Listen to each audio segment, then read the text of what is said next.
Representative Kim Fawcett, and you're joining me for an episode of Kids Who Care. Kids Who Care is a current issues talk show for the youth of our community here in Fairfield and Westport. Our purpose is to engage our young people in conversations about current issues that are impacting their communities, their state, our country, really even the world. And today I have three spectacular young students at Fairfield Ward High School who have been working for almost 2 years on a really special project for Africa. And I have with me Gary Oster, who's a 10th grader at Ward, Daniel Schur, who's also a 10th grader, and his brother Adam Schur, who's actually leaving us this year and graduating next week.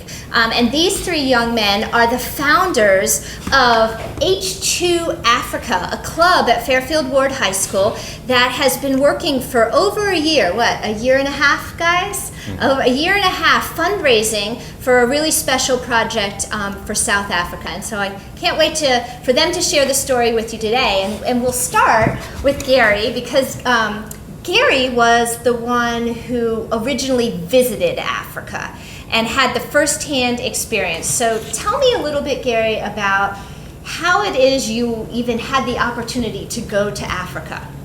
Well, in the summer of 2006, my mom was looking through Family Circle magazine and there was an ad saying, do you want to go to South Africa? Just apply and send it to National Geographic Kids.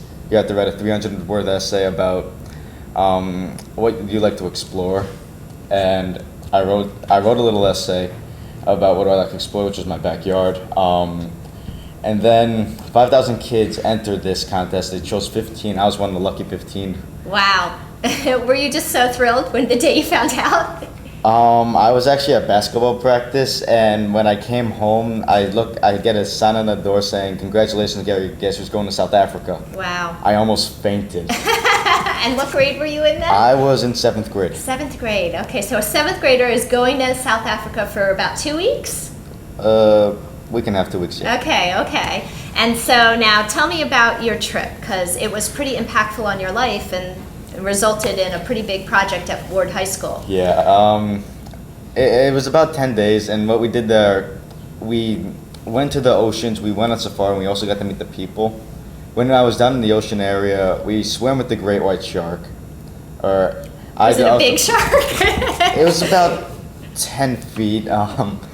My mom was scared to death because you're allowed to bring one parent with you, so I chose my mom. Okay. So when she saw me in the water, she was kind of scared. Did she go in with you? Oh no. She's too scared. Were you in a cage? I'm sorry, I just have to ask. Oh, there was a cage. Okay. I wanted to free swim, but I wasn't allowed to. Okay, good. So after spent time with the sharks, we went to a certain island and we built shelters for penguins. Okay. And then we got to meet the locals there. Mm-hmm. That's when it's words can't really describe like how I felt. I never knew people lived like that. Growing up in Fairfield, Connecticut, your whole life, you think people live like this.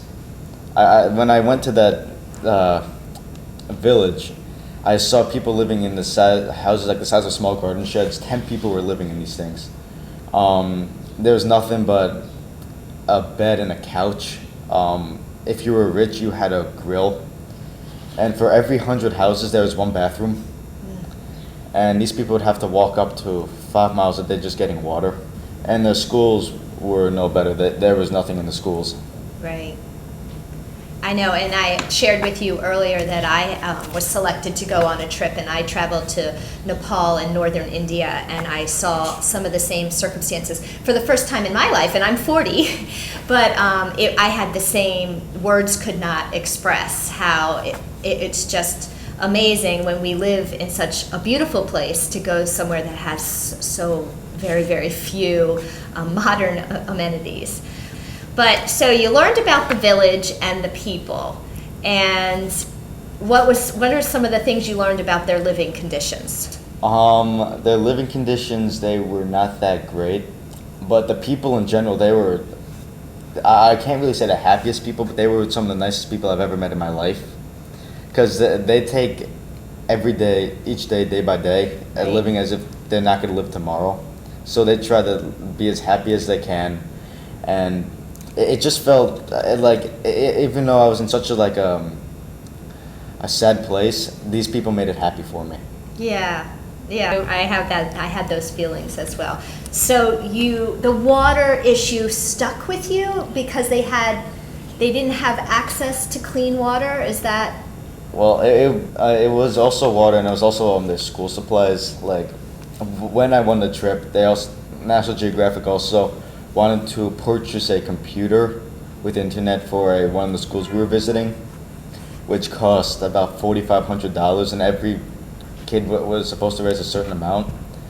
And not that many people raised a lot, or any at all. I was one of the few people that actually raised $1,000. Wow. Yeah. And so were you all able to buy the computer for them? Everybody bought the computer, yeah. That's nice. So you come home, and you just happen to be friends with Daniel, sure, right? And you talked a lot about your trip.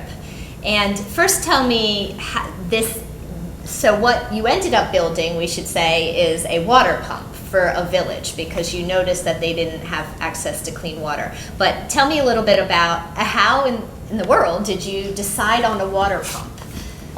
When I was visiting one of the schools, I saw all these people with these 5-gallon water jugs on their heads, walking 2-3 miles a day with no shoes, in the bearing heat. And I knew I had to help them.